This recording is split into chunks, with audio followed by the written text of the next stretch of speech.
ಕೊಡ್ತಾ ಇದ್ದೀನಿ. ಅಮ್ಮ ಫಿಲ್ಮ್ಸ್ ಲಾಂಛನದಲ್ಲಿ ನಿರ್ಮಾಣ ಮಾಡ್ತಿರ್ತಕ್ಕಂಥ ಒಂದೊಳ್ಳೆ ಸಿನಿಮಾ ಅಂದ್ರೆ ಈಗ ಟೈಟಲ್ ಲಾಂಚ್ ಆಗತ್ತೆ.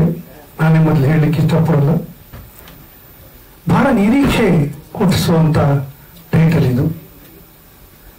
ಬಹುಶಃ ಕನ್ನಡ ಚಿತ್ರರಂಗದಲ್ಲಿ ಹೊಸ ಇತಿಹಾಸವನ್ನ ಸೃಷ್ಟಿ ಮಾಡಿದಂತ ಸಿನಿಮಾ, ಆ ಹೆಸರಿನ ಮತ್ತೊಂದು ಭಾಗ ಇದಾಗಿದೆ. ಇಲ್ಲಿ ಚಿತ್ರದುರ್ಗದ ಆನಂದಪ್ಪ ಅವರು ಈ ಚಿತ್ರನ ನಿರ್ಮಾಣ ಮಾಡ್ತಿದ್ದಾರೆ.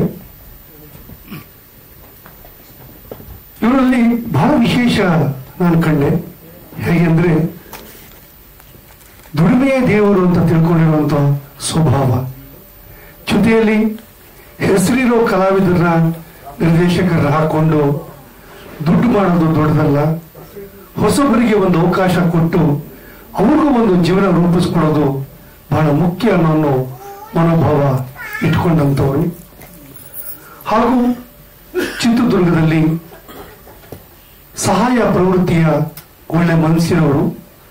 ಒಳ್ಳೆ ಮನಸ್ಸು ಅನ್ನೋದಕ್ಕೆ ಒಂದೇ ಒಂದು ಸಾಕ್ಷಿ, ಅವ್ರು ಯಾವ ದೇವ್ರನ್ನ ಪೂಜೆ ಮಾಡಲ್ಲ, ಎಂತ ತಂದೆ ತಾಯಿನ ದೇವಸ್ಥಾನ ಕಟ್ಟಿ ಪೂಜೆ ಮಾಡ್ತಿದ್ದಾರೆ ಅವರು. ಅವರ ಹೃದಯವಂತಿಕೆ ಎಷ್ಟು ಶ್ರೀಮಂತ ಅನ್ನೋದು ಇದರಲ್ಲೇ ಗೊತ್ತಾಗತ್ತೆ. ಇಡೀ ತಂಡಕ್ಕೆ ಒಂದು ಚೇತುಕಾರಿಯಾಗಿ ಬಂದು ನಿಂತು ಈ ಚಿತ್ರವನ್ನ ಮಾಡ್ತಿದ್ದಾರೆ. ತಂಡದಿಂದ ಒಂದು ಚಿಕ್ಕ ಚಪ್ಪಾಳೆ ನಿರ್ಮಾಪಕರಿಗೆ.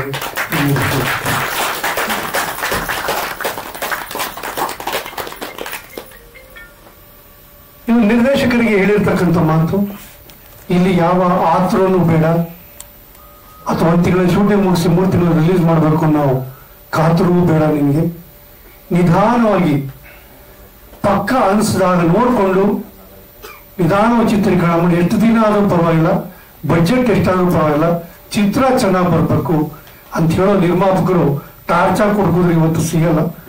ಆ ಸಾಲಲ್ಲಿ ನಮ್ಮ ನಿರ್ಮಾಪಕರಿದ್ದಾರೆ. ಸೊ ತಂಡ ನಿಜಕ್ಕೂ ಅದೃಷ್ಟಶಾಲಿಗಳು ಅಂತ ಹೇಳಲಿಕ್ಕೆ ಇಷ್ಟಪಡ್ತೀನಿ. ಒಂದು. ಎರಡನೇದು, ನಮ್ಮ ಕನ್ನಡ ಚಿತ್ರರಂಗದ ಇತಿಹಾಸದಲ್ಲೇ 500ಕ್ಕೂ ಹೆಚ್ಚು ಚಿತ್ರಗಳನ್ನ ಹಂಚಿಕೆ ಮಾಡಿದ್ದಾರೆ ನಮ್ಮ ಶಿಲ್ಪಾ ಶ್ರೀನಿವಾಸ್ ಅವರು. ಎಲ್ಲರಿಗೂ ಗೊತ್ತಿರೋದೇನೆ. 15 ಚಿತ್ರಗಳನ್ನ ನಿರ್ಮಾಣ ಮಾಡಿದ್ದಾರೆ. ಅದು ಎಂತೆಂಥ ಸ್ಟಾರ್ಗಳದ್ದು, ಉಪೇಂದ್ರ ಅವ್ರದ್ದು, ಶಿವರಾಜ್ ಕುಮಾರ್, ಮಾಲಾಶ್ರೀ, ಹೀಗೆ ಹೇಳ್ತಾ ಹೋದ್ರೆ ಯಾರು ಉಳಿದಿದ್ದಾರೆ ಅನ್ನೋ ಪ್ರಶ್ನೆ ಬರುತ್ತೆ. ಅಷ್ಟು ಚಿತ್ರಗಳನ್ನ ನಿರ್ಮಾಣ ಮಾಡಿದಂತ ಗಾಂಧಿನಗರದ ದೊಡ್ಡ ಹೆಸರು ಮಾಡಿರ್ತಕ್ಕಂಥ ನಿರ್ಮಾಪಕರು ಶಿಲ್ಪಾ ಶ್ರೀನಿವಾಸ್ ಅವರು. ಅವರ ಮಗನ ನಾಯಕನಾಗಿ ಪರಿಚಯ ಮಾಡ್ತಾ ಇರೋದು ನಿಜಕ್ಕೂ ಖುಷಿ ಕೊಡುವಂತ ವಿಷಯ. ಜೊತೆಯಲ್ಲಿ ಅವರ ಮಗನಿಗೆ ಹೇಳಿದಿಷ್ಟೇನೆ, ನೋಡು, ಜವಾಬ್ದಾರಿಯಿಂದ, ಹಂಬಲ್ ಆಗಿ, ಬಹಳ ಪ್ರೀತಿಯಿಂದ ಜನನ್ ಗೆಲ್ಲು, ಪ್ರತಿಭೆ ಏನೇನು ಗೆಲ್ತಾ ಇದೆ ಅಂತ ಹೇಳಿದ್ರೆ, ಇದರಲ್ಲಿ ನಿರ್ದೇಶಕರು ಎಷ್ಟು ಮಟ್ಟಿಗಿದ್ದಾರೆ ಅಂದ್ರೆ, ಯಾಕಂದ್ರೆ ಈ ಪೀಠಿಗೆ ಯಾಕೆ ಹೇಳ್ತಿದ್ದೀನಿ ಅಂದ್ರೆ, ಇಲ್ಲಿ ಸಾಕಷ್ಟು ಜನ ಹೊಸಬರು ಇರೋದ್ರಿಂದ ಅವ್ರ ಬಗ್ಗೆ ನಾನು ಹೇಳಲಿಕ್ಕೆ ಇಷ್ಟಪಡ್ತೀನಿ. ನಿರ್ದೇಶಕರು ಒಂದು ಪ್ರೊಡಕ್ಷನ್ ಅಲ್ಲಿ ಚಿಕ್ಕ ಕೆಲಸ ಮಾಡಿಕೊಂಡು ತನ್ನ 25 ವರ್ಷಗಳ ಹಿಂದೆ ವೃತ್ತಿಯನ್ನು ಸ್ಟಾರ್ಟ್ ಮಾಡಿದವರು. ಅದರಲ್ಲಿ ಹೆಚ್ಚು ಶಿಲ್ಪಾ ಶ್ರೀನಿವಾಸ್ ಅವ್ರ ಜೊತೆಲೆ ಕಾಲ ಕಳೆದಂತ ಹುಡುಗ. ಇವತ್ತು ತಾನು ಪಕ್ವವಾದ ಮೇಲೆ ನಿರ್ದೇಶನ ಮಾಡಬೇಕು ಅಂತ ಸಂಕಲ್ಪ ಮಾಡಿಕೊಂಡಂತ ವ್ಯಕ್ತಿ ರಾಮು. ಈ ಸಿನಿಮಾದ ಟೈಟಲ್ ಲಾಂಚ್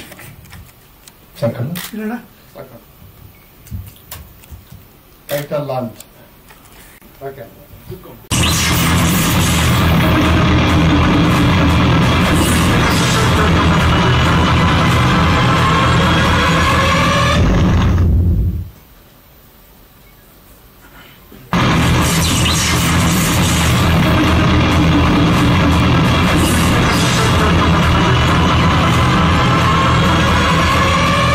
ನಾಯಕರೇ ನಮ್ಮ ಭಾರತ್ ವೇದಿಕೆ ಬರಬೇಕು. ಶಿಲ್ಪಾ ಶ್ರೀನಿವಾಸ್ ಅವ್ರ ತಂಡಕ್ಕೆ ಚಪ್ಪಾಳೆ.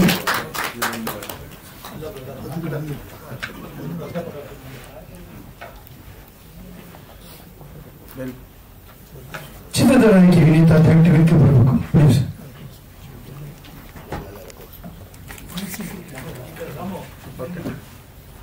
ಇಸ್ಕೊಂಡಿಲ್ಲ. ಚಿತ್ರ ಚೆನ್ನಾಗಿ ಬರ್ಬೇಕು, ನಾವು ಒಂದೇ ಉದ್ದೇಶ ಅಂತ ಅವರೇ ಹೇಳಿದೆ. ಈಗಲೂ ಹೇಳ್ತೀನಿ, ಚಿತ್ರ ನೋಡಿದ್ಮೇಲೆ ನೀವೇ ಹೇಳ್ತೀರ ಅಷ್ಟು ಸೊಗಸಾಗಿ ಬರುತ್ತೆ ಚಿತ್ರ. ಸೊ ಈಗ ಮೊದಲು ನಿರ್ಮಾಪಕರಿಂದ ಪ್ರಾರಂಭ ಮಾಡೋಣ. ಯಾಕೆಂದ್ರೆ ಮೊದಲು ಚಿತ್ರ ಮಾಡಬೇಕು ಅಂದಾಗ ಹಸ್ತು ಅನ್ನೋದು ದೇವರು ಅಂತಾರೆ. ಸೊ ಆ ದೇವರ ರೂಪದಲ್ಲಿ ಇಡೀ ತಂಡಕ್ಕೆ ಒಂದು ಬೆಳಕನ್ನ ಕೊಡ್ಲಿಕ್ಕೆ ಬಂದಿದ್ದಾರೆ ನಿರ್ಮಾಪಕರು. ಈಗ ನಿರ್ಮಾಪಕರಿಂದ ಒಂದೆರಡು ಮಾತು. ಕಾರ್ಯಕ್ರಮಕ್ಕೆ ಆಗಮಿಸಿರುವ ಶಿಲ್ಪಾ ಶ್ರೀನಿವಾಸ್ ಅವರೇ, ಹೀರೋ ಹೀರೋಯಿನ್, ಸಂಗೀತ ನಿರ್ದೇಶಕರು, ಇನ್ನುಳಿದ ಎಲ್ಲ ಟೆಕ್ನಿಷಿಯನ್ಸ್ಗಳು, ಮಾಧ್ಯಮದ ಸ್ನೇಹಿತರೆ ಮತ್ತು ಮಹಿಳೆಯರೇ, ಸಿನಿಮಾ ನನ್ಗೆ ಹೊಸದು. ರಾಜಕೀಯ ಆಳವ ನಾನು. ಸಿನಿಮಾ ಹೊಸದು. ಮೊದಲನೇ ಸಿನಿಮಾ ಪಿಂಕ್ ನೋಟ್ ಅಂತೇಳಿ ಭಾವನಾ ಮೆನನ್ ಮತ್ತು ಲವ್ಲಿ ಫ್ರೇಮ್ ಅವರ ಇದರಲ್ಲಿ ಈಗ 90% ಶೂಟಿಂಗ್ ಮುಗಿದೋಗಿದೆ. ಇನ್ನೊಂದು 10% ಇಲ್ಲಿ ಬೆಂಗಳೂರಲ್ಲಿದೆ. ದುಬೈ, ಅಜರ್ಬೈಜಾನ್ ಅದೆಲ್ಲ ಮುಗಿಸ್ಕೊಂಡು ಬಂದಿದ್ದೀವಿ. ಈಗ ಎರಡನೇ ಚಿತ್ರ ನಮ್ಮ ಸ್ನೇಹಿತ ರಾಮು ಬಹಳ ದಿನಗಳಿಂದ ಇದು ಬಹಳ ಚೆನ್ನಾಗಿದೆ ಕತೆ, ಇದು ಮಾಡೋಣ ನೀವು ಅಂತ ಬರ್ತಾ ಇದ್ದ. ಹಾಗಾಗಿ ಚೆನ್ನಾಗಿ ಮಾಡಪ್ಪ, ಜನಗಳಿಗೆ ಸಿನಿಮಾ ನೋಡಿ ಏನೋ ಅದರಲ್ಲಿ ಒಂದು ಆರ್ಕೋಬೇಕು, ಅವರು ಆಯ್ಕೆ ಮಾಡ್ಕೋಬೇಕು. ಸಿನಿಮಾ ಬರೀ ದುಡ್ಡು ಮಾಡೋಕೆ ಸಿನಿಮಾ ಮಾಡೋದಲ್ಲ, ಜನರಿಗೂ ಬೇಕಾದಂತ ಸಿನಿಮಾ ಮಾಡು, ನಾನು ಸಪೋರ್ಟ್ ಮಾಡ್ತೀನಿ ಅಂತೇಳಿ ಅವ್ರಿಗೆ ಅವಕಾಶ ಮಾಡಿಕೊಟ್ಟೆ. ಒಳ್ಳೆ ಸಿನಿಮಾ ಮಾಡ್ತೀವಿ ನಾವೆಲ್ಲರೂ ಸೇರಿ. ನಿಮ್ಮೆಲ್ಲರ ಆಶೀರ್ವಾದ ನಮ್ಗಿರ್ಲಿ ಅಂತ ಹೇಳಿ ನನ್ನ ಮಾತು ಮುಗಿಸ್ತೇನೆ. ಎಲ್ಲ ಫಸ್ಟ್ ಟೈಮು ನಮ್ಮ ಭರತ್ ಹೀರೋ ಮಾಡ್ತಾ ಇದ್ದಾರೆ. ಈ ಹೀರೋ ಮಾಡಕ್ಕೆ ಆ ಭಗವಂತ ನಾವೇನು ನಂಬಿದ್ದೀರಿ ಆ ದೇವರು ನಮ್ಮ ಆನಂದಪ್ಪನ ಕಳಿಸಿದ್ದಾರೆ. ಹಾಗೆ ನಮ್ಮ ರಾಮಣ್ಣವರು, ನಮ್ಮ ವೀನಸ್ ಮೂರ್ತಿಯವರು, ಆಮೇಲೆ ನಮ್ಮ ಚೆನ್ನಣ್ಣ ಫೈಟ್ ಮಾಸ್ಟರ್ ಅವರು, ಮ್ಯೂಸಿಕ್ ಡೈರೆಕ್ಟ್ರು, ಇವರೆಲ್ಲ ಇವ್ರ ಕಲ್ಪನೆಯಲ್ಲಿ ಇದು ಮೂಡಿ ಬರ್ತಾ ಇದೆ. ಇದಕ್ಕೆ ನಮ್ಮ ಎಲ್ಲ ನಮ್ದು ಒಂದು 76ನೇ ಇಸ್ವಿಯಿಂದ ಸಿನಿಮಾರಂಗದಲ್ಲಿರೋದು ನಾನು. ನಮ್ಮ ಉಸಿರಲ್ಲಿ ಉಸಿರಾಗಿ ಜೀವದಲ್ಲಿ ಜೀವವಾಗಿ ರಕ್ತದಲ್ಲಿ ರಕ್ತವಾಗಿ ಬೆಳ್ತಾ ಇರೋ ಪತ್ರಿಕಾ ಮಾಧ್ಯಮ ಮಿತ್ರರು ನಿಮ್ ಪಿಕ್ಚರ್ ಇದು ಅನ್ಕೊಂಡು ಪ್ರಚಾರ ಕೊಟ್ಟು ಇದಕ್ಕೆ ನೀವು ಆಶೀರ್ವಾದ ಮಾಡಿ ಈ ಚಿತ್ರಕ್ಕೆ ನೀವು ಬಲ ತುಂಬಬೇಕು ಅಂತ ತಮ್ಮಲ್ಲಿ ಕೇಳ್ಕೊಂತೀನಿ. ಬಹುಶಃ ಜೀವನದಲ್ಲಿ ಫಸ್ಟ್ ಟೈಮ್ ಕೇಳ್ಕೊತಾ ಇರೋದು, ರಿಕ್ವೆಸ್ಟ್ ಮಾಡ್ತಾ ಇರಲಿಲ್ಲ. ಇದು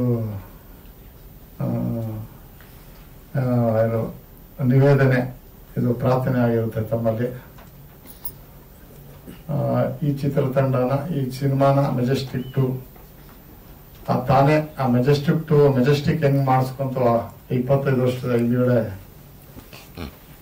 ನಮ್ಮ ದಾಸ ಸುದೀಪ್ ಅವ್ರನ್ನ ಹೆಂಗೆ ಕಿತ್ತೋ, ದರ್ಶನ್ ಅವ್ರನ್ನ ಹೆಂಗೆ ಕಿತ್ತೋ ಹಂಗೆ ನಾನು ಸುದೀಪ್ಗೆ ನನಗೆ ಬಂದಿದ್ದು ಪಾತ್ರ ಬಿಟ್ಕೊಟ್ಟೆ ಆ ಕಾಲದಲ್ಲಿ. ಅದೇ ನೆನಪು ನೋಡಿ. ಯಾವಾಗ ಹೆಂಗೆ ಕೆತ್ತೋ ಹಂಗೆ ಈ ಕಲಾದೇವಿ ನಮ್ಮ ಭರತ್ನ ಕೆತ್ತಿ ಮಡ್ಲಿಗೆ ಹಾಕೊಂಡು ತೀಡಿ ಶಿಲ್ಪಿ ಮಾಡ್ಲಿ ಅಂತ ದೇವರು ಬೇಡ್ಕೊಂಡು ನಿಮ್ಮಲ್ಲಿ ಬೇಡ್ಕೊಂಡು ಜನ ಮೆಚ್ಚುಗೆ ಪಡೆದು ಎಲ್ಲಾರು ಸ್ವೀಕಾರ ಮಾಡೋ ತರ ಚಿತ್ರ ಮೂಡಿ ಬರ್ಲಿ, ಅದಕ್ಕೆ ಪ್ರೇರಣೆ ಭಗವಂತ ನಿಂತ್ಕೊಳ್ಳಿ ಅಂತ ಪ್ರಾರ್ಥನೆ ಮಾಡ್ಕೊಂಡು ನಾನು ಏನೇನೋ ಮಾತಾಡ್ಬೇಕು. ಈಗ ಆಗಲ್ಲ, ಹೋಗ್ತಾ ಮಾತಾಡ್ತೀರಿ. ಈಗಿಷ್ಟೇ. ನಮಸ್ಕಾರ ಅಣ್ಣ ಎಲ್ಲರಿಗೂ. ಏನಿಲ್ಲ, actor will shines star only night. But ನೀನು ಡೇ ಅಂಡ್ ನೈಟ್ ಇದಾಗಬೇಕಾದ್ರೆ ನಿರ್ದೇಶಕರು, ತಾಂತ್ರಿಕವರಿದ್ದವರು, ಉದ್ಯಮದವ್ರು ಏನು ಹೇಳ್ತಾರೋ ಅವ್ರಿಗೆ ಒಲವಾಗಿ ಅಣ್ಣವ್ರ ನಡೆ ನುಡಿನ ಫಾಲೋ ಮಾಡಿಕೊಂಡು FIL ಎಮ್ ಪ್ರೊಡ್ಯೂಸರ್ಸ್ ಅವ್ರಿಗೆ ವಿಧೇಯಕನಾಗಿದ್ರೆ ಅವರು ನಿನ್ನ ಕೈ ಬಿಡದೆ ಮುಂದುವರಿಸ್ತಾರೆ ಅಂತ ಹೇಳಿದೀನಿ ಅಣ್ಣ.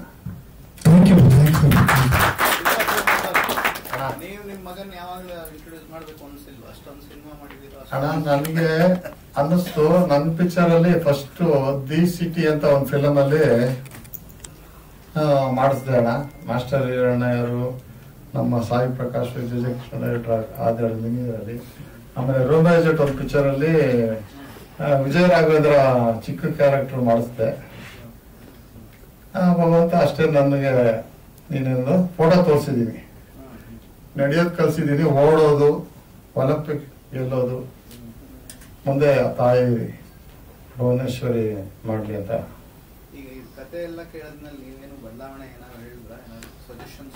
ಅಣ್ಣ ಇನ್ನ ಏನು ಕೇಳಿಲ್ಲ ನಾನು. ಇಲ್ಲ, ಫೋಟೋ ಸೆಕ್ಷನ್ ಮಾಡಿದೆ ಸಡನ್ ಆಗಿ.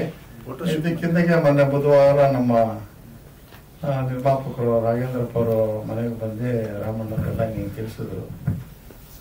ನಾನು ಯಾವಾಗ್ಲೂ ಸಿನಿಮಾಲಿ 2 ಅವರ್ಗೆ ನಾವು ಡಿಸೈಡ್ ತಗೊಳ್ಳೋರು. 10 ಗಂಟೆಗೆ ರಿಲೀಸ್ ಮಾಡ್ತೀವಿ, 12ವರೆಗೆ ನಮ್ಮ ಭವಿಷ್ಯ. ಅದರಿಂದ ತಾನಾಗೆ ಬಂದಿರೋ ಇದನ್ನ ಇದು ಮಾಡೋದು ಬೇಡ ಅಂತ ನಾವು ಒಪ್ಕೊಂಡು ಹಾಕೊಂಡಿದೀವಿ ಸರ್. ನಾನ್ ಕೇಳಲ್ಲ, ನಮ್ಮ ಮಗ ಇವರೆಲ್ಲ ಕೇಳಿ ಅವ್ರು ಇದು ಮಾಡ್ಲಿ. ಆತ ಮೆಜೆಸ್ಟಿಕ್ 2 ಅನ್ನೋ ಹೆಸರೇ ಮಾಡಿಸ್ಕೊಂಡ್ಲಿ ಎಲ್ಲಾನು. ಆಯ್ತಲ್ಲ. ನನ್ನ ಹೆಸರು ರಾಮು ಅಂತೇಳಿ. ನಾನು ಮೆಜೆಸ್ಟಿಕ್ ಒಂದು ಕಾನ್ಸೆಪ್ಟ್ ಅನ್ಕೊಂಡು ನಮ್ಗೆ ಆನಂದಪ್ಪ ಅವರು ಸಿಕ್ಕಿದ್ರು. ಅವ್ರಿಗೂ ನಮ್ಗೆ ಒಂದು 2 ವರ್ಷದಿಂದ ರಿಲೇಶನ್ಶಿಪ್ ಇತ್ತು. ಸೊ ಅವಾಗ ಅವ್ರ ಹತ್ರ ಭೇಟಿ ಮಾಡ್ತಾನೆ ಇರ್ತಿದ್ದೆ ನಾನು. ಅಣ್ಣ ಈ ಥರ ಒಂದು ಕಾನ್ಸೆಪ್ಟ್ ಇದೆ ಮಾಡೋಣ ಅಂತ ಹೇಳಿಬಿಟ್ಟು ಅವ್ರ ಹತ್ರ ಒಂದ್ಸರಿ ಕುತ್ಕೊಂಡು ಒಂದು ಲೈನ್ ಹೇಳಿದೆ. ಸರಿ ಆಯ್ತು, ಏನೋ ಪ್ಲಾನ್ ಮಾಡಪ್ಪ ಅಂತೇಳಿ ಹೀಗೆ ಒಂದು ನಡವಾಟ ಬಂದು ಅದು ಇಲ್ಲಿವರೆಗೂ ಬಂದಿದೆ. ಇನ್ನು ಮುಂದೆ ಎಲ್ಲ ದೇವ್ರ ಇಚ್ಛೆ. ಪರಿಚಯ ಮಾಡ್ಕೊಳ್ಳಿ ಹಿನ್ನೆಲೆಯಲ್ಲಿ. ನಾನು ಫಸ್ಟ್ ಬೆಂಗಳೂರಿಗೆ ಬಂದಾಗ ನಾನು ಗಾಂಧಿನಗರ್ಗೆ ಬಂದೆ. ಓಂ ಸಿನಿಮಾದಲ್ಲಿ ಒಂದು ವರ್ಕ್ ಮಾಡಿದೆ ನಾನು ಓಮಲ್ಲಿ. ಸೊ ಉಪೇಂದ್ರ ಅವ್ರ ಫಸ್ಟ್ ಸಿನಿಮಾದಲ್ಲಿ ನಾನು ವರ್ಕ್ ಮಾಡಿದೆ. ತೆರೆ ಹಿಂದೆ ವರ್ಕ್ ಮಾಡಿದ್ದೆ. ಹಲವಾರು ನಿರ್ದೇಶಕರ ಜೊತೆ ನಾನು ವರ್ಕ್ ಮಾಡಿದ್ದೀನಿ. ಸೊ ಸಿನಿಮಾ ಮಾಡ್ಬೇಕನ್ನೋ ಒಂದು ಹುಚ್ಚಿತ್ತು ನನಗೆ. ಒಂದು ಡೈರೆಕ್ಷನ್ ಮಾಡಬೇಕು, ಒಂದು ಇಂಟ್ರೆಸ್ಟ್ ಏನೋ ಒಂದು ಮಾಡ್ಬೇಕು ಒಂದು ಕಿಚ್ಚಿತ್ತು. ಸೊ ತುಂಬಾ ವರ್ಷದಿಂದ ಅದು ಕನಸಿತ್ತು. ಅದು ಈಗ ನೆನ್ಸಾಗ್ತಾ ಇದೆ. ಆದ್ರೆ ಏನೋ ಒಂದು ಪ್ರಯತ್ನ ಪಡ್ಕೊಂಡು ಇಲ್ಲಿವರೆಗೂ ಬಂದಿದ್ದೀನಿ. ಸೊ ಮೆಜೆಸ್ಟಿಕ್ ಫಸ್ಟ್ ಸ್ಕ್ರಿಪ್ಟ್ ಬರ್ದಿದೆ ನಾನು. PN ಸತ್ಯ ಅವರು ಸುಂದರಪುರ ಒಂದು ಸಿನಿಮಾ ಮಾಡಿದ್ರು. ಸೊ ನಮ್ಮ ಫ್ರೆಂಡು ನನ್ಗೆ ಪರಿಚಯ ಇದ್ರು, ಸತ್ಯಂಗೆ ಪರಿಚಯ ಇರೋ ಫ್ರೆಂಡ್ ನನ್ಗೆ ಪರಿಚಯ ಇದ್ರು. ಸೊ ಪರಿಚಯ ಇದ್ದಾಗ ಈ ತರ ನೀವು ಮೆಜೆಸ್ಟಿಕ್ ಒಂದು ಕಾನ್ಸೆಪ್ಟ್ ಅನ್ಕೊಂಡಿದ್ದೇವೆ, ಸುಂದರಪುರ ಒಂದು ಸಿನಿಮಾ ಮಾಡಿದ್ದಾರೆ PN ಸತ್ಯ ಅಂತ ಹೇಳಿ. ಸೊ ಅಂಜಿ ನಾಗರಾಜ್ ಅವರು ನಾವು ಒಂದು ಸಿನಿಮಾ ವರ್ಕ್ ಮಾಡಿದ್ದು ಅಲಯಮ್ಮ ಅಂತೇಳಿ. ಡೈರೆಕ್ಟರ್ ಪ್ರೇಮ್ ನಿರ್ದೇಶಕರು, ಅವ್ರು ನಿರ್ದೇಶಕ ಆಗಿರೋ, ಅವ್ರು ಕಂಟಿನ್ಯೂಟಿ ಅಸೋಸಿಯೇಟ್ ಆಗಿ ಅಸಿಸ್ಟೆಂಟ್ ಡೈರೆಕ್ಟರ್ ವರ್ಕ್ ಮಾಡ್ತಾ ಇದ್ರು. ಸೊ ಪ್ರೇಮ್ಗೂ ನಮಗೂ ರಿಲೇಶನ್ಶಿಪ್ ಇತ್ತು ಅವಾಗ. ಅವರು ನಾವು ಭೇಟಿ ಆಗ್ತಾ ಇದ್ದೋ. ಆಗ ಇವಾಗ ಜೋಗಿ ಪ್ರೇಮ್ ಅವ್ರು ಕಂಟಿನ್ಯೂಟಿ ಒಂದು ಅಸಿಸ್ಟೆಂಟ್ ಡೈರೆಕ್ಟರ್ ಕೆಲಸ ಮಾಡ್ತಾ ಇದ್ರು. ಸೊ ಪ್ರೇಮ್ ನಾವು ಅವಾಗ ಜೊತೆ ಸೇರ್ತಾ ಇದ್ವಿ. ಸೊ ಜೊತೆ ಸೇರ್ತಾ ಇರ್ಬೇಕಾದ್ರೆ ಒಂದು ಚಾಮುಂಡೇಶ್ವರಿ ಸ್ಟುಡಿಯೋದಲ್ಲಿ ಆ ಪಿಕ್ಚರ್ ಡಬ್ಬಿಂಗ್ ನಡೀತಾ ಇತ್ತು.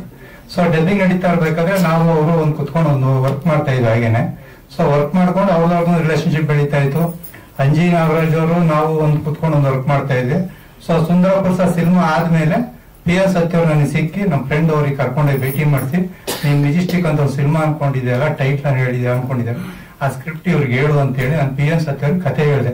ಈ ತರ ಮೆಜೆಸ್ಟಿಕ್ ಈ ತರ ಒಂದು ಲೈನ್ ಇದೆ, ಟೈಟ್ಲ್ ಅನ್ಕೊಂಡಿದ್ದೀನಿ, ಇದೇ ಒಂದು ಸಿನಿಮಾ ಮಾಡೋಣ ಅಂತ ಹೇಳ್ಬಿಟ್ಟು ಒಂದು ವರ್ಕ್ ಮಾಡ್ಕೊಂಡು ಒಂದು ವಾರ ಅವ್ರ ಜೊತೆ ಓಡಾಡ್ಕೊಂಡಿದ್ವಿ. ಐಲ್ಯಾಂಡ್ಸ್ ಅಂತ ಒಂದು ಹೋಟ್ಲ್ ಇತ್ತು. ಸೊ ಅಲ್ಲಿ ಹೋಗ್ಬಿಟ್ಟು ಫಸ್ಟ್ ಆ ಹೋಟ್ಲಿಗೆ ದುಡ್ಡು ನಾನೇ ಕಟ್ಟಿದ್ದು 5,000 ರೂಪಾಯಿ ರೂಮ್ ಬಾಡಿಗೆ ಅಂತ ಹೇಳಿ. ಸೊ 1 ತಿಂಗಳು ಆ ಹೋಟ್ಲಲ್ಲಿ ರೂಮ್ ಬಾಡಿಗೆ ಕಟ್ಟಿ ನಾನು ಒಂದು ಸ್ಕ್ರಿಪ್ಟ್ ಮಾಡಿದ್ವಿ. ಅಲ್ಲಿ ಕುತ್ಕೊಂಡು 1 ತಿಂಗಳು 2 ತಿಂಗಳು ವರ್ಕ್ ಮಾಡಿದ್ವಿ. ಮೆಜೆಸ್ಟಿಕ್ ಅಂತ ಹೇಳಿ ಟೈಟ್ಲ್ ಇಟ್ಕೊಂಡು ವರ್ಕ್ ಮಾಡಿದ್ವಿ. ಸೊ ಆ ಕತೆ ಎಲ್ಲ ಆದ್ಮೇಲೆ ಬಾಮಾರೀಶ್ವರ್ ಎಂಟ್ರಿ ಆದ್ರು ಅಲ್ಲಿಗೆ. ಸೊ ಬಾಮಾರೀಶ್ವರ್ ಎಂಟ್ರಿ ಆದ್ಮೇಲೆ ಸಂತೋಷ್ ಹೋಟ್ಲಿಗೆ ಶಿಫ್ಟ್ ಆದ್ವಿ. ಸಂತೋಷ್ ಹೋಟ್ಲಿಂದ ಅಲ್ಲೊಂದು ವರ್ಷ ವರ್ಕ್ ಮಾಡಿದ್ವಿ. ಸೊ ಅಲ್ಲೊಂದು ವರ್ಷ ವರ್ಕ್ ಮಾಡ್ಕೊಂಡು ಆಮೇಲೆ ರಾಮಮೂರ್ತಿ ಅವರು ಇವರೆಲ್ಲ ಆಮೇಲೆ ಸಿಕ್ಕಿದ್ದವ್ರಿಗೆ. ಸೊ ಅಲ್ಲಿಗೆ ನನಗೆ ಸಂತೋಷ ಹೊಡ್ಲು ಅವ್ರಿಗೂ ನಮ್ಗೊಂದು ಕ್ಲಾಶ್ ಆಯ್ತು. ಅವ್ರಿಗೆ PN ಸತ್ಯಂಗೂ ನಮ್ಗೊಂದು ಕ್ಲಾಶ್ ಆಯ್ತು. ಸೊ ಅವ್ರು ನಮ್ಮನ್ನ ಅವಾಯ್ಡ್ ಮಾಡಿ ಸಿನಿಮಾ ಮಾಡಿದ್ರು ಆ ಟೈಮಲ್ಲಿ ಅವರು. ಅದೇ ಕಿಚ್ಕೋಸ್ಕರ ನಾನು ಮೆಜೆಸ್ಟಿಕ್ 2 ಅಂತ ಸಿನಿಮಾ ಮಾಡ್ಬೇಕಂತ ಹೇಳ್ಬಿಟ್ಟು ಒಂದು ಪ್ಲಾನ್ ಮಾಡ್ಕೊಂಡು ಅದು ಇಲ್ಲಿವರೆಗೂ ಮುಂದಾಡ್ಕೊಂಡು ಬಂದಿದ್ದೀನಿ ನಾನು. ಜೋಗಿ ಪ್ರೇಮ್ ಅವ್ರಿಗೂ ನಮ್ಗೊಂದು ರಿಲೇಶನ್ಶಿಪ್ ಇದೆ, ಆದ್ರೆ ಇವತ್ತು ಹೇಳಲ್ಲ, ಅದ್ರ ಮುಂದೆ ನಾನು ಯಾವತ್ತೊಂದು ದಿವಸ ಹೇಳ್ತೀನಿ. ಬೇರೆ ಯಾರಿದ್ದಾರೆ ಆರ್ಟಿಸ್ಟ್ಗಳು? ಇದರಲ್ಲಿ ಒಂದು 4-5 ಜನ ವಿಲನ್ಸ್ ಇದಾರೆ ಸರ್, ದೊಡ್ಡ ದೊಡ್ಡ ಆರ್ಟಿಸ್ಟ್ಗಳು ಅನ್ಕೊಂಡಿದ್ರೆ ಪ್ಲಾನ್ ಮಾಡ್ತಾ ಇದ್ದೀವಿ ಸರ್. ಶೂಟಿಂಗ್ಗಳು ಎಲ್ಲೆಲ್ಲಿ ಸರ್ ಟೈಟ್ಲು ನಂಗೆ ಫಸ್ಟ್ ನನ್ನ ಗರ್ಭದಿಂದನೇ ಬಂದಿದ್ದು ಟೈಟ್ಲು. ಫಸ್ಟ್ ನಾನು ಬೆಂಗಳೂರಿಗೆ ಬಂದಾಗ ನಾನು ಹಲವಾರು ಇಲ್ಲಿ ಇನ್ಸಿಡೆಂಟ್ಸ್ ಗೆಲ್ಲ ನೋಡಿದಾಗ ಸೊ ನಾ ಇಲ್ಲಿ ಏನಾದ್ರು ಒಂದು ಸಾಧನೆ ಮಾಡ್ಬೇಕು ಅಂದಾಗ ನಾನು ಮೆಜೆಸ್ಟಿಕ್ ಅನ್ನೋ ಟೈಟ್ಲು ನಂಗೆ ಅಣ್ಣಮ್ಮ ತಾಯಿ ಕೊಟ್ಟಿದ್ದು. ಸೊ ಅಣ್ಣಮ್ಮ ತಾಯಿ ಮುಂದೆ ನಿಂತ್ಕೊಂಡು ನಾನು ಒಂದ್ಸ ಏನೋ ನಂಗೊಂದು ಇನ್ಸಿಡೆಂಟ್ಸ್ ಆಯ್ತು. ಸೊ ಅಣ್ಣಮ್ಮನ ಆಶೀರ್ವಾದ ತಗೊಂಡು ನಾನು ಏನಾರು ಒಂದು ಸಾಧನೆ ಮಾಡ್ಬೇಕಂದ್ರೆ ಈ ಮೆಜೆಸ್ಟಿಕ್ ಅನ್ನೋ ಟೈಟ್ಲ್ ಇಟ್ಕೊಂಡೆ ನಾನು ಏನಾದ್ರು ಮಾಡ್ಬೇಕು ಅಂತ ಹೇಳ್ಬಿಟ್ಟು ಅಲ್ಲಿಂದ ಒಂದು ಕಿಚ್ ಬೆಳೆದಿದ್ದು ನನ್ಗೆ. ಸೊ PN ಸತ್ಯ ನನ್ನ ಸುಂದರ ಪ್ರಸಾದ್ ಸಿನಿಮಾ ಆದ್ಮೇಲೆ ಅವ್ರು ಭೇಟಿ ಆಗಿದ್ದು ನನಗೆ, ನಮ್ಮ ಫ್ರೆಂಡ್ ಮುಖಾಂತರ ಪರಿಚಯ ಆಗಿದ್ದು. ಸೊ ಅಲ್ಲಿವರೆಗೂ ನಾನು ಒಬ್ಬ ಲೋಕಲ್ ಆಗಿ ಇಟ್ಕೊಂಡು ತೆರೆ ಹಿಂದೆ ಕೆಲಸ ಮಾಡ್ಕೊಂಡು ಆ ಟೈಟ್ ಆ ಕಾನ್ಸೆಪ್ಟ್ಗಳನ್ನೆಲ್ಲ ನಾನು ರೂಮಲ್ಲಿ ಒಬ್ಬ ಫ್ರೆಂಡ್ ಇದ್ದ ನಾನು ಕುತ್ಕೊಂಡು ಬರ್ಕೊಂತ ಇದ್ವಿ. ನಾವು ಈ ಜನವರಿ 15 ರಿಜಿಸ್ಟರ್ ಮಾಡಿಸಿದ್ವಿ. ಅವ್ರ ಪರ್ಮಿಷನ್ ಪರ್ಮಿಷನ್ ರಾಮಹರೀಶ್ವರ್ದು ಅವರಿಬ್ಬರು ಪರ್ಮಿಷನ್ ತಗೊಂಡು ನಾನೇ ಮಾಡ್ಕೊತೀನಿ.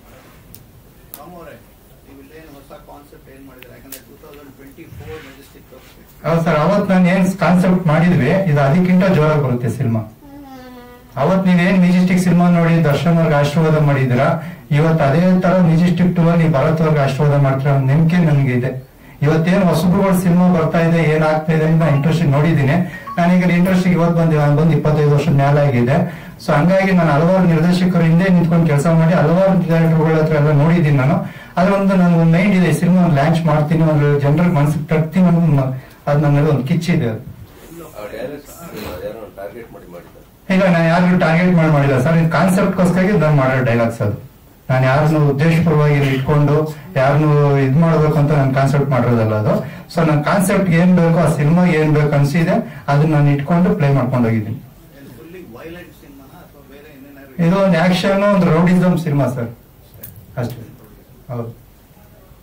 ಶೂಟಿಂಗ್ ಎಲ್ಲ ಇಲ್ಲ ಅದ್ರಲ್ಲಿ ಹೀರೋ ಹೀರೋಯಿನ್ ಇಬ್ರು ನಾವು ಇದಾಗ್ತಾರ ಅದ್ರಲ್ಲಿ.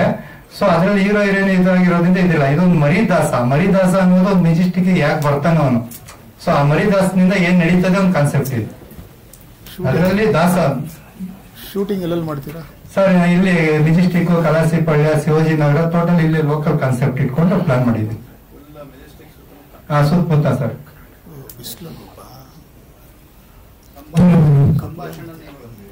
ಈಗ ಇದಕ್ಕೆ ಚಿಂತಾನವ್ರು ಅನ್ಕೊಂಡಿದ್ವಿ ಸರ್, ಡೈಲಾಗ್ ರೈಟರ್. ಅವರು ಸ್ವಲ್ಪ ಅವ್ರ ಹತ್ರ ಮಾತುಕತೆ ಮಾತಾಡಿಲ್ಲ. ಸೊ ಹಂಗಾಗಿ ನಾವು ಡೈಲಾಗ್ ರೈಟರ್ ಹೆಸರು ಹಾಕಿಲ್ಲ. ಸೊ ಅವ್ರಿಗೂ ನಮ್ಗೆ ಮಾತು ಫೋನ್ ನಡೀತಿದೆ, ಸಿಗೋಣ ಒಂದ್ಸಲ ಭೇಟಿ ಆಗೋಣ ಅಂತ. ಇದೆಲ್ಲ ಆದ್ಮೇಲೆ ಪ್ಲಾನ್ ಮಾಡ್ತಿದ್ವಿ. ಹೌದೌದು, ಸಾರಥಿಗೆಲ್ಲ ಬರ್ತಿದ್ರು ಅವರು. ಚಿಂತನ್ ಹೌದು ಸರ್, ಶಿವರಾತ್ರಿ ಹಬ್ಬದ ದಿವಸ ಮುಹೂರ್ತ ಮಾಡ್ತಾರೆ. ನಮ್ಮ ಬದ್ರಿಯವರು ವರ್ಕ್ ಮಾಡಿದವರು, ನಮ್ಮ ಗೆಳೆಯರು ಆರ್ಯನ್ ಅವರು ಬಂದಿದ್ದಾರೆ, ಅವ್ರ ಜೊತೆ ಸೀಕ್ರೆಟ್ ಎಲ್ಲ ಬಂದಿದ್ದಾರೆ, ನಮ್ಮ ನವೀನ್ ಅಣ್ಣ ಬಂದವ್ರೆ, ನಮ್ಮ ಚಿನ್ನನ್ ಮಗ ಅವರು, ಇವರೆಲ್ಲರಿಗೂ ಸುಸ್ವಾಗತ. ಕರೆದಿದ್ದು ನೋಡಕ್ಕಾಗ್ತಾ ಇಲ್ಲ. ಇದು ನಿಮ್ಮದೇ ಸಿನಿಮಾ, ಇದು ನಿಮ್ಮನೇ ಇದು ಹೃದಯದಿಂದ ಸ್ವಾಗತ ಎಲ್ಲ.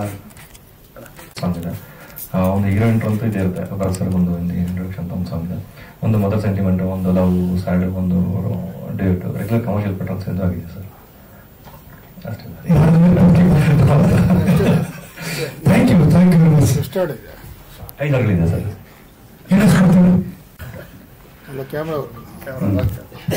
ಎಲ್ರಿಗೂ ನಮಸ್ಕಾರ. ನನ್ನ ಕೃತಜ್ಞತೆಗಳು ಫಸ್ಟ್ ಅಂಜಿನವರು, ರಾಮು, ಆನಂದ ಪ್ರಸಾದ್, ಶಿಲ್ಪ ಶ್ರೀನಿವಾಸ್ ಸರ್ಗೆ ಎಲ್ಲರೂ. ನಾನೇನು ಸರ್ ತುಂಬ ವರ್ಷಗಳ ನಂತರ ಮಾಡ್ತಾ ಇದ್ದೀನಿ. ನನ್ನ ಬಗ್ಗೆ ನಾನು ಹೇಳ್ಕೊಳ್ಳಂಗಿಲ್ಲ. ಬಟ್ ರಾಮು ತುಂಬ ಕಷ್ಟಪಟ್ಟು ಬಂದಿದ್ದಾರೆ, ನನ್ನ ಜೊತೆ ಟೆಕ್ನಿಷಿಯನ್ ಆಗಿ ವರ್ಕ್ ಮಾಡಿದ್ದಾರೆ. ಬಂದು ನನ್ನ ಹತ್ರ ಎಲ್ಲ ಹೇಳೋದ, ನೀವೇ ಮಾಡಬೇಕು, ನೀವೇ ಮಾಡ್ಕೊಡ್ಬೇಕು ಅಂತ ಹೇಳೋದ. ಮೆಜೆಸ್ಟಿಕ್ ಅಂದರೆ ಮೆಜೆಸ್ಟಿಕ್ ಸುತ್ತಮುತ್ತನೇ ಸಿನಿಮಾ ನಡೆಯುತ್ತೆ. ಹಾಗಾಗಿ ನಿಮ್ಮ ಆಶೀರ್ವಾದ ಎಲ್ಲ ಇರಲಿ ಅಷ್ಟೇ. ಎಲ್ರಿಗೂ ನಮಸ್ಕಾರ. ತಾಯಿ ಚೌಡೇಶ್ವರಿ ಹೆಸರಲ್ಲಿ ಆಪರ್ಚುನಿಟಿ ಕೊಟ್ಟಿರೋ ಇದಕ್ಕೆ ನಮ್ಮ ನಿರ್ಮಾಪಕರು ಸರ್ಗೆ ಮತ್ತು ನಮ್ಮ ಡೈರೆಕ್ಟರ್ ರಾಮಣ್ಣ ಸರ್ಗೆ, ನಮ್ಮ ಡ್ಯಾಡಿ ಆಶೀರ್ವಾದ ಮಾಡಿರೋದಕ್ಕೆ ಎಲ್ಲದಕ್ಕೂ ಧನ್ಯವಾದಗಳು ಹೇಳ್ತೀನಿ. ಮತ್ತೆ first and mostly I want to thank all the media people.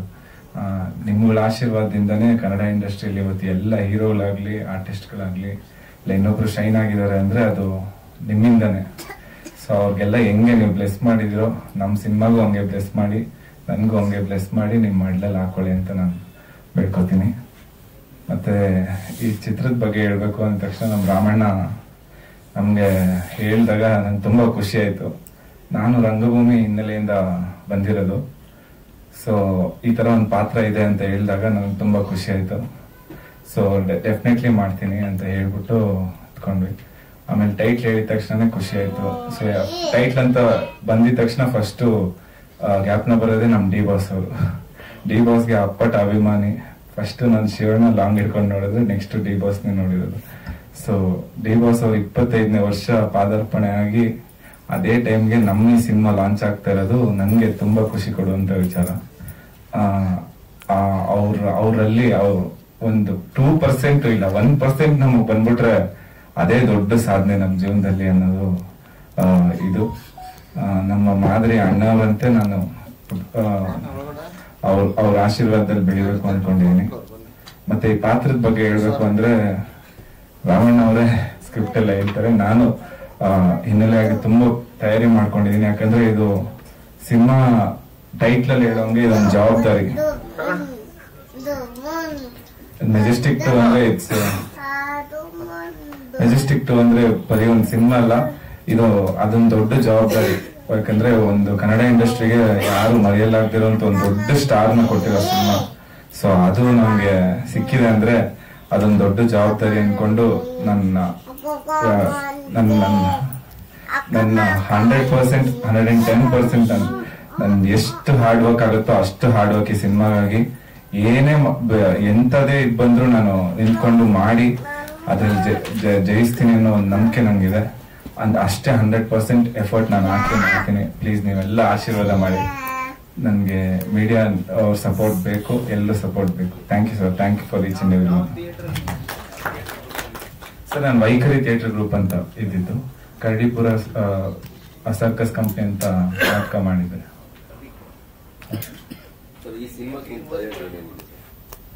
Sir ಇವ್ರು ಹೇಳಿ ನಾನು ಕ್ರೈಸ್ಟ್ ಕಾಲೇಜಲ್ಲಿ BBM ಮಾಡಿದ್ದೀನಿ. ಸೊ ಅದಾದ್ಮೇಲೆ ಸಿನಿಮಾ ಅಲ್ಲಿ ಡೈರೆಕ್ಷನ್ ಕೋರ್ಸ್ ಮಾಡಿದ್ದೀನಿ. ನಮ್ಮ ಯೋಗ್ಯ ಮಹೇಶ್ ಸರ್ ಜೊತೆ ಇದ್ದೆ. ಆಮೇಲೆ ಹಿಂಗೆ ಇಂಡಸ್ಟ್ರಿಲೆಲ್ಲ ಸುತ್ತಾಡ್ಕೊಂಡಿದ್ದೀನಿ. ಸರ್ ಸರ್ ನಾನು ಫಸ್ಟ್ ಇಂದನೂ ಫೈಟ್ಸ್ ಡ್ಯಾನ್ಸ್ ಎಲ್ಲ ಕಲ್ತ್ಕೊಂಡೇ ಬಂದಿದ್ದೆ. ಚಿಕ್ಕ ವಯಸ್ಸಿನ ನಮ್ಮ ತಂದೆಯವರೆಲ್ಲ ಕಲ್ಸಿದ್ರು. ಸೊ ಆಮೇಲೆ ಈಗೂನು ಮತ್ತೆ ಫೈಟ್ಸ್ ಜಿಮ್ನಾಸ್ಟಿಕ್ ಎಲ್ಲ ಸ್ವಲ್ಪ ರೆಡಿ ಮಾಡ್ಕೋತಾ ಇದೀವಿ. ಮೇಜರ್ಲಿ ಇದೊಂದು ಆಕ್ಷನ್ ರಾ ಕಲ್ಟ್ ಸಿನಿಮಾ. ನಮ್ಗೆ ಹೆಂಗೆ ಈ ಓಮಲ್ಲೆಲ್ಲ ಹೆಂಗೆ ಶಿವಣ್ಣ ಕಲ್ಟ್ ಒಂದು ಕ್ಲಾಸಿಕ್ ಬಂತು ಆ ತರದ ಒಂದು ಸಬ್ಜೆಕ್ಟ್ ಲೈನ್ ಇದು. ಸೊ ಇವರು ಇದ್ರಲ್ಲೂ ಅಷ್ಟೇ ಈ ಕಾಲಕ್ಕೆ ತಕ್ಕಂಗೆ ಇದರಲ್ಲಿ ಬೇಕು ಅಂತೆಲ್ಲ ಹೇಳಿದ್ದಾರೆ.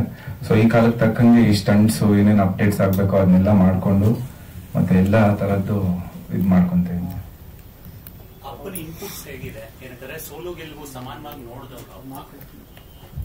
ನಾನು ಚಿಕ್ಕ ವಯಸ್ಸಿಂದ ಅಪ್ಪನ ಸೋಲು ಗೆಲುವು ನೋಡ್ಕೊಂಡೇ ಬಂದಿರೋದು.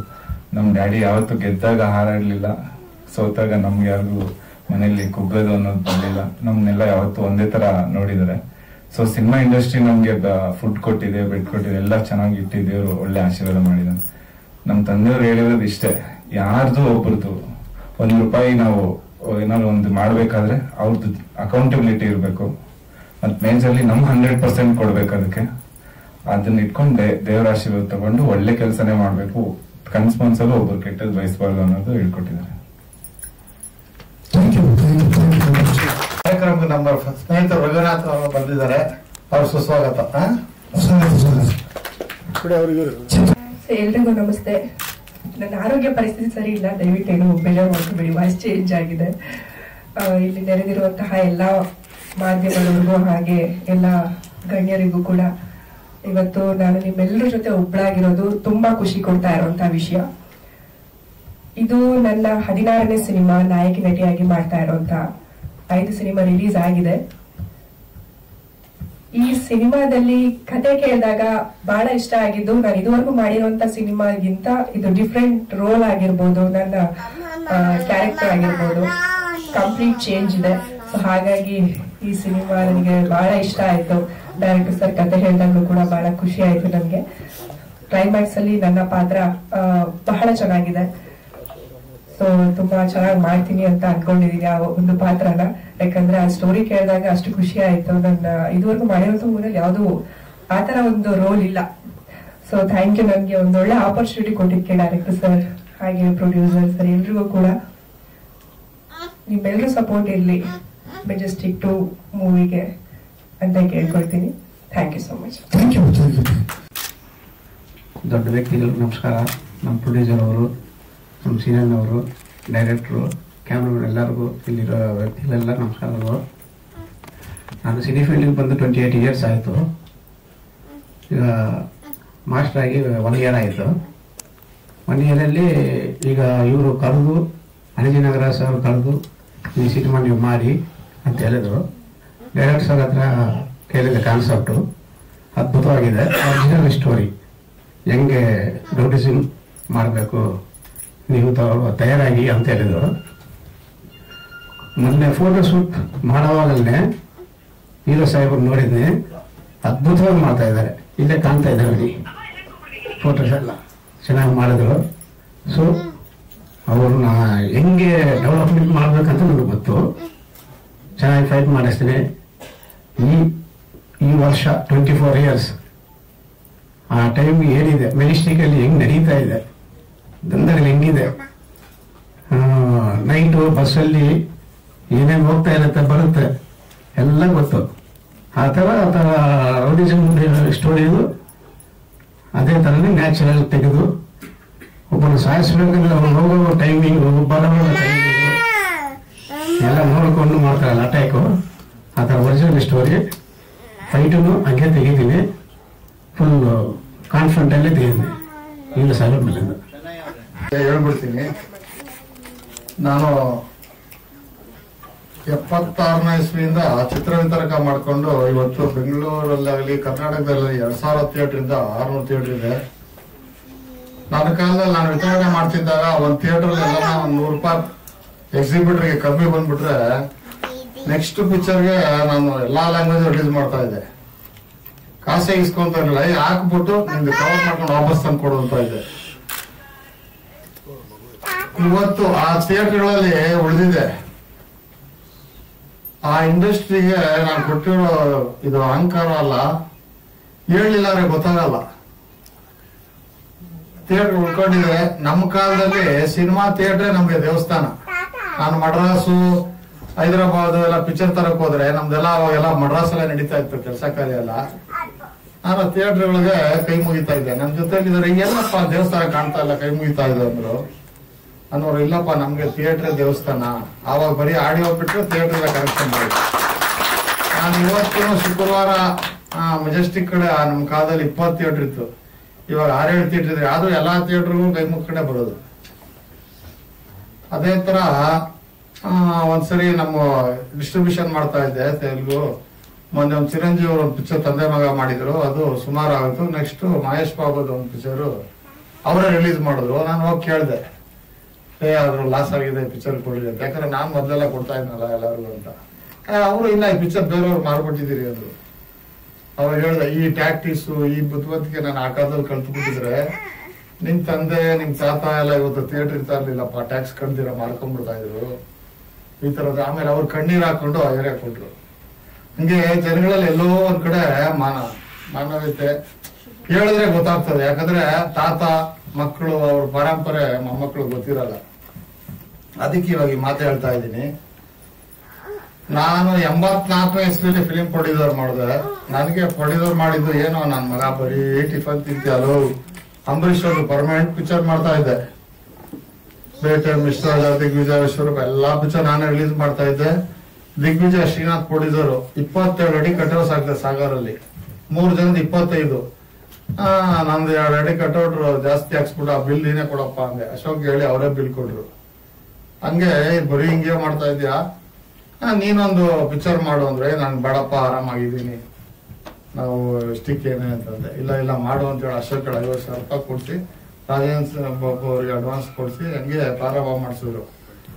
ಅವರು ಪ್ರಾರಂಭ ಮಾಡಿಸಿದ್ದು ನಾನು ಪ್ರೊಡ್ಯೂಸರ್ ಆದಾಗಿಂದ ಎಷ್ಟೋ ಜನ ನಮ್ಮ ಸಿನಿಮಾ ಅಲ್ಲಿ ಕೆಲಸ ಮಾಡಿದಾರೆ. ಒಂದು 15 ಫಿಲಮ್ ಅಲ್ಲಿ ಎಲ್ಲಾ ವರ್ಕರ್ಸ್ ಇರ್ಬೋದು. ನಮ್ಮ ಸಿನಿಮಾ ಅಲ್ಲಿ ನಾನು ಕೊಟ್ಟಿರೋ ದುಡ್ಡು ಮರ್ತೋಗಿರ್ತಾರೆ, ನಾನು ಹಾಕಿರೋ ಊಟ ಮಾಡ್ತಿರಲ್ಲ. ಯಾಕಂದ್ರೆ ನಾನೇನ್ ತಿಂತೀನೋ ಅದೇ ಆಗ್ತಾ ಇದೆ ಎಲ್ಲಾರ್ಗು. ಆ ಒಂದು ಇದು ಇವತ್ತು ನೀವೇ ಈ ಥಿಯೇಟರ್ ಅವರು ಇದು ಮಾಡ್ಕೊಂಡಂಗೆ ನೀವು ನಾನು ಅಕಸ್ಮಾತ್ ನಿಮ್ಗೆ ಸಿಕ್ಲಿಲ್ಲ ಇದಾಗ್ಲಿಲ್ಲ ಅಂದ್ರೆ ನಮ್ ಈ ಚಿತ್ರಕ್ಕೆ ನಮ್ ಡೈರೆಕ್ಟ್ರು ಇವೆಲ್ಲ ಇರ್ತಾರೆ, ಬಂದು ನೀವೇನ್ ಇದು ಮಾಡ್ಬೋದು ಮಾಡ್ಕೊಡ್ಬೇಕು ಅಂತ ತಮ್ಮಲ್ಲಿ ಭಿನ್ನವಿಸ್ಕೊಂತ ಇದೀನಿ, ಪ್ರಾರ್ಥಿಸ್ತೀನಿ. ನನ್ಗೇನಿದ್ರು ಆರ್ಡರ್ ಮಾಡೋ ರೂಢಿ, ಇದೆಲ್ಲ ಮಾಡಿ ರೂಢಿ ಇರ್ಲಿಲ್ಲ. ಈ ಸಂದರ್ಭದಲ್ಲಿ ಕೇಳ್ಕೊಂತ ಇದೀನಿ. ಇದ್ರ ಮುಖಾಂತರ ನಮ್ಮ ಸಿನಿಮಾ ಯಾರಾದ್ರೂ ಆರ್ಟಿಸ್ಟ್ ಮಾಡಿದ್ರಾಗ್ಲಿ, ನಾನು ಕೊಟ್ಟಿರೋ ದುಡ್ಡು ಮರ್ತೋಗಿರ್ತೀರ, ಆ ದುಡ್ಡು ಖರ್ಚಾಗ್ಬಿಟ್ಟಿರ್ತದೆ. ಖರ್ಚಾಗಿ ಅದು ಬೆಳೆದಿರುತ್ತೆ ಸಾವಿರಾರು ಕೊಟ್ಟಿದ್ರಲ್ಲಿ, ಬಟ್ ನಾನು ಹಾಕಿರೋ ಊಟ ನಿಮ್ಗೆ ಜ್ಞಾಪಕ ಇರುತ್ತೆ. ನೀವು ದಯವಿಟ್ಟು ಈ ಸಿನಿಮಾಗೆ ನಿಮ್ಗೇನ, ಯಾಕಂದ್ರೆ ಮನುಷ್ಯ ಧರ್ಮ ಏನಂದ್ರೆ ಅದಲ್ಲೇ ತೀರಿಸ್ಕೊಂಡ್ಬಿಡ್ಬೇಕಂತೆ, ಇಲ್ಲಾಂದ್ರೆ ಅಂಶ ಆಗಿ ಅವು ಕಾಡ್ತಾವಂತೆ. ಇದು ನನಗೆ ಎಕ್ಸ್ಪೀರಿಯನ್ಸ್. ತಮ್ಮಲ್ಲಿ ಕೇಳ್ಕೊಂತ ಇದೀನಿ. ಇನ್ನು ಏನೇನೋ ಹೇಳ್ಬೇಕು, ಟೈಮ್ ಇಲ್ಲ. ಓಕೆ, ಇಷ್ಟು ಸತಿ ಕೇಳಿರ್ತೀನಿ ಅಣ್ಣ.